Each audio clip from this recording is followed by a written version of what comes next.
2 weeks ago, when I preached about the radical imagination, I explored what it means to dream beyond the edges of what we know.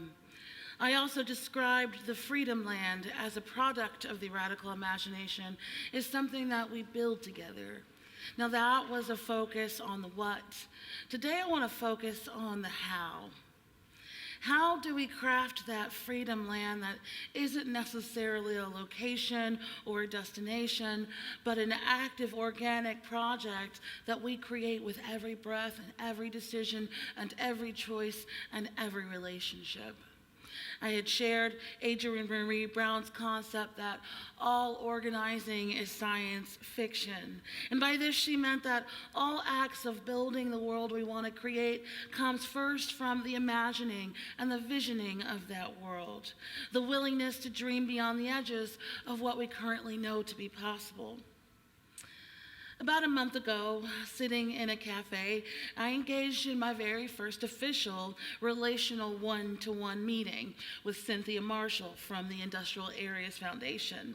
For those of you who don't know, relational one-to-one meetings are conversations and connections that take place with the sole purpose of building relationship and trust. We've actually been embarking on a lot of them here at River Road, and you might have participated at this point. Now, these relational meetings can sometimes lead to other connections or engagements, but the main purpose is that relationship and that connection.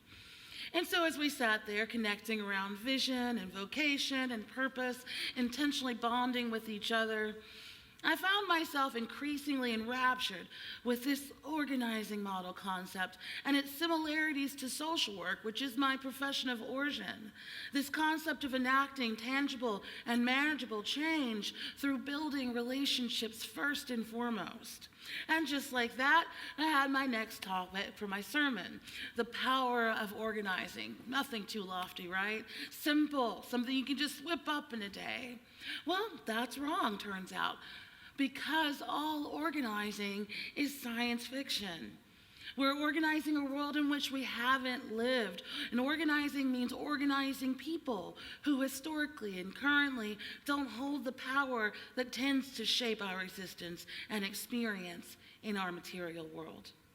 So for the sake of clarity, it always helps me to break down commonly used phrases. Through study and experience for today's sermon over the last couple of weeks, I've learned that organizing at its foundation is power plus relationship plus engagement. Power and relationship and engagement.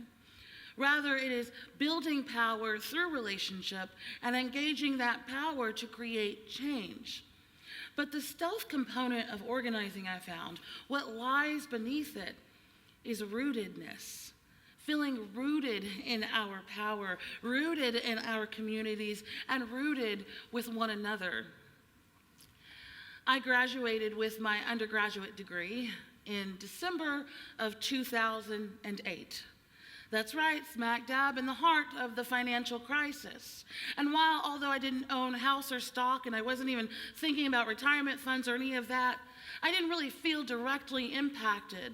But of course I was directly affected, just like everybody else, in terms of the climate that it created. Uncertainty, anger, distrust.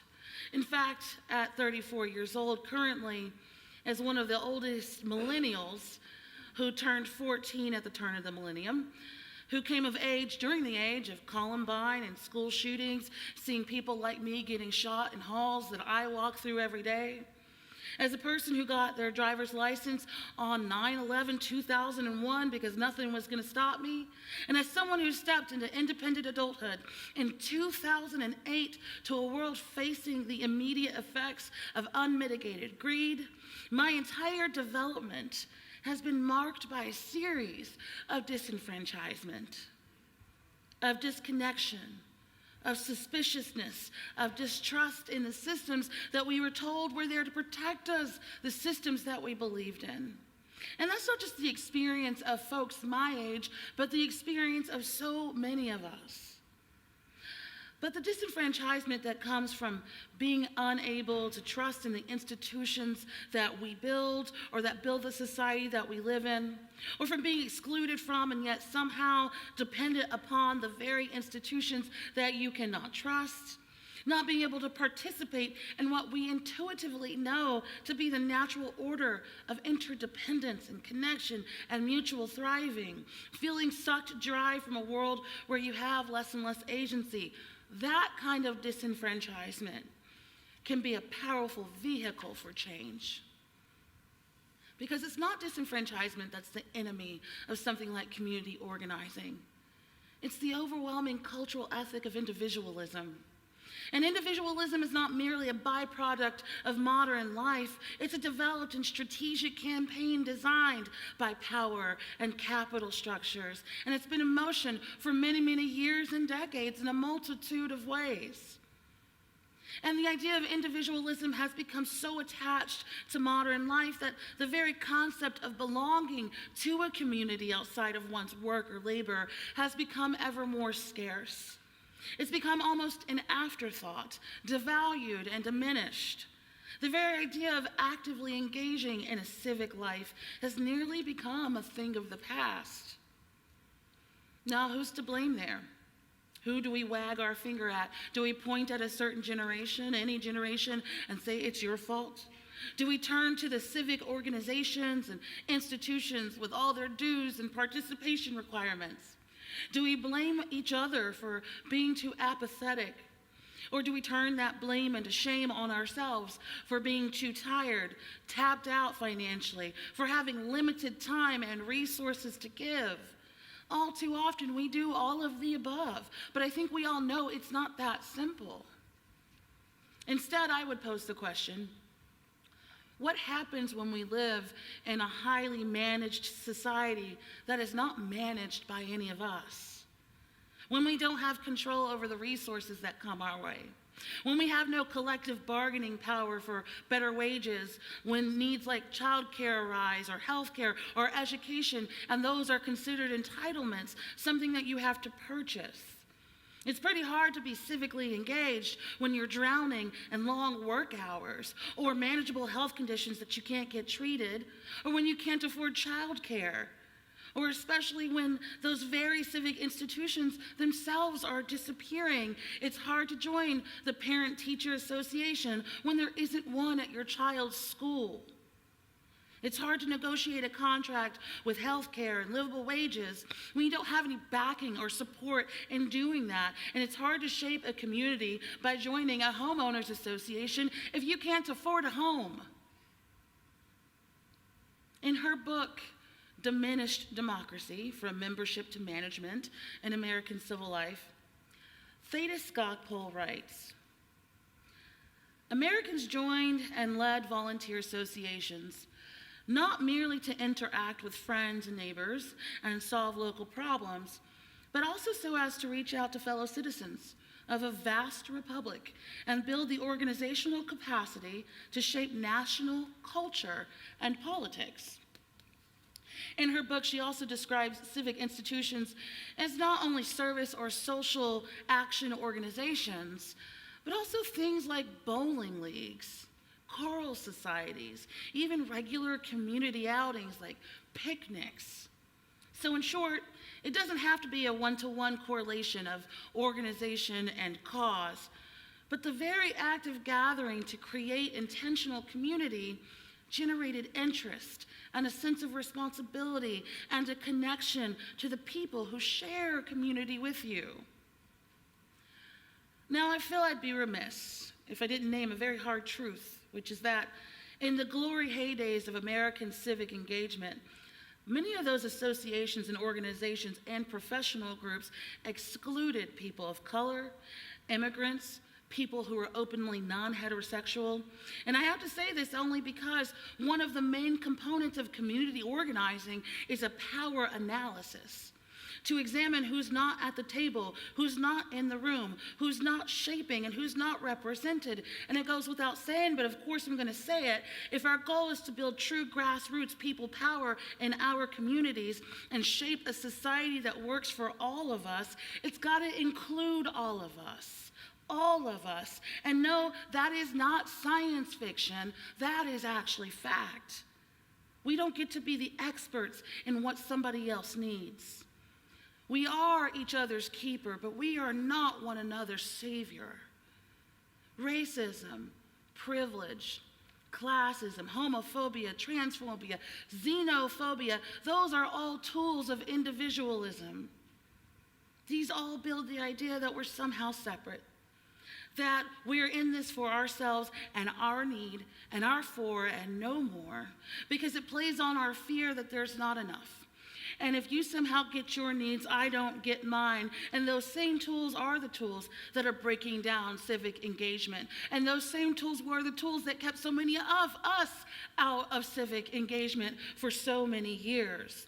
We need not blame a single generation or each other or ourselves. We only need to look to the erosion of social supports or the steady drumbeat of identity-based hate and suspicion. The ever-widening power gap between those who manage society and those of us who just live in it. That's why we need organizing. We need these civic institutions to act as a mediator between the immense and unchecked power of the governing class and the economic elite and us, the people for whom this society depends on to keep running. And we not only organize for ourselves, but we organize for each other, for people beyond our networks, because we're all in this together. There's no other society where those other people go. That has never worked before. There's no such place as a way. And as we're learning with the coronavirus every single day, what happens to some of us affects all of us, and there's no way out of that. And that's the only truth that there has ever been. Now, in December of 2008, I did what many graduates do. I moved back home with my mama.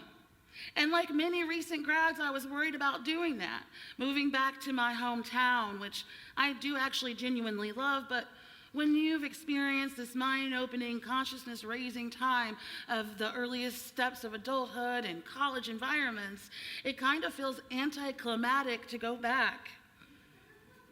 My biggest concern was that I would fall into a black hole of sorts, and I would be unattached or somehow stagnant. I didn't want to lose this momentum that had built up, because in all of the ups and downs and the twists and turns in my developmental years, a lot of really great things happened too, especially in 2008.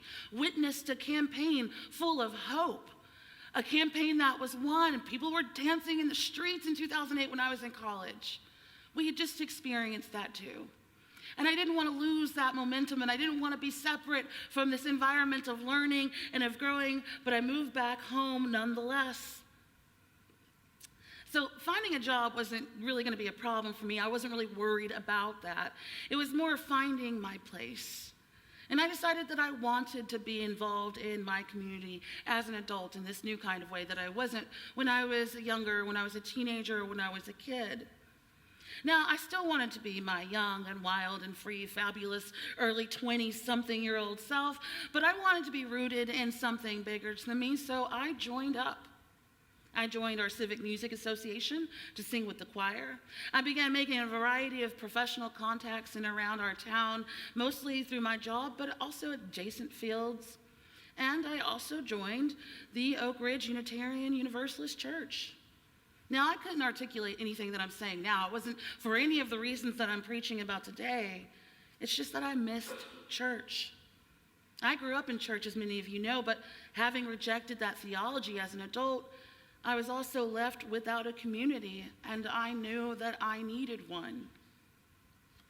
Civic organizations need not only be secular. In fact, coming together around faith is very powerful. Gathering in a space where we invite the Spirit to move through us is incredibly transformational. Being stewards of such a community is powerful. And while it's important to have a space to nurture ourselves and to explore our inner worlds together, equally important is the sheer power of organizing faith. gathering our values together to fuel our collective power. We know and remember the role that Black church played in the civil rights movement. We know the role that faith communities played in abolition and the multi-stages of suffrage. There aren't many organizing movements that don't somehow involve houses of worship or people of faith, because when we come together to see the common good in each other and in the world around us, we do actually get things done. Not because we're perfect, not because we have it all figured out, but because we are a we. And in 2008, in the midst of a culture battling disenfranchisement and isolation and anger, I became a part of that we. A part of this imperfect progressive faith with imperfect people, guided by the thread of the Spirit and woven in tapestry of love. It comes as no shock that before too long I was serving in RE. Not too long after that, I was on the board of trustees and search committees. Of course, I was immediately singing in the choir and in the band. That's the UU way. We will pull you in and we will put you to work. But like the song says, I fooled around and fell in love. I found belonging and eventually vocational calling. And for the first time in a long time, I had a church family again. And without knowing what my faith was exactly, I somehow became a person of faith. I became a steward of that community, and I continue to remain a financial steward of that community to this day. And just as we are stewards of this community that we are in, we're also stewards of our faith. A steward being one that holds and shapes and is responsible for and accountable to. Because the world needs progressive religious spaces, not controlled by dogma, but shaped by the fullness of who we are. And not just the abstract world, but the world right here in our communities that we live within. A place to share and practice and mess up and learn and grow. And no, it's not a thing of the past. I would argue that we need it now more than ever. Just like the registered nurses at Washington Hospital in Fremont, California, who are part of their union, the California Nurses Association, won a 4-year contract that improves patient care, prevents the raising of premiums, protects them so they can do their job. Or just like in 2018, the UAW, which is the International Union, the United Automobile, Aerospace, and Agricultural Implement Workers of America, who saw a major victory through academic workers from colleges all over the country, who organized and fought for their right to unionize and immediately went into contract negotiations, negotiating higher stipends, health care, parental leave, and the like. Of course, there was the Chicago Teachers Union only last year, which linked with the Service Employees International Union to strike for 2 weeks. And that led to $2.5 billion in concessions for their demands. And they weren't fighting only for themselves. They were fighting for their students, for the parents of their students, and for working families throughout their community. And just last Thursday, actions in Montgomery connecting with teachers, principals, parents, housing residents, clergy, people of faith to demand from our local elected officials proper housing, funding for legal representation for immigrants, after-school programming, and affordable housing with access to transportation. Friends, it matters what we do together. The relationships that we build matter. The power we cultivate through telling our stories matters. Our vulnerability, our willingness to show up and cast our lot in faithful partnership, our willingness to build up institutions into ones that we can trust, that do work for all of us, it matters. We need not wait for full ideological agreement or for a perfect world. We need not tap our foot waiting for some kind of a moral tide to turn the hearts of those in power. We encounter that power within one another. That's what I learned. My deepest need was belonging. My deepest need was to feel connected to something that was bigger than me.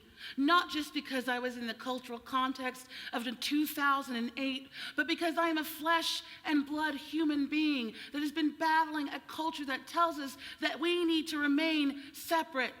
But when we remain separate, our power is separate as well. We cannot face the unchecked power if we are scattered.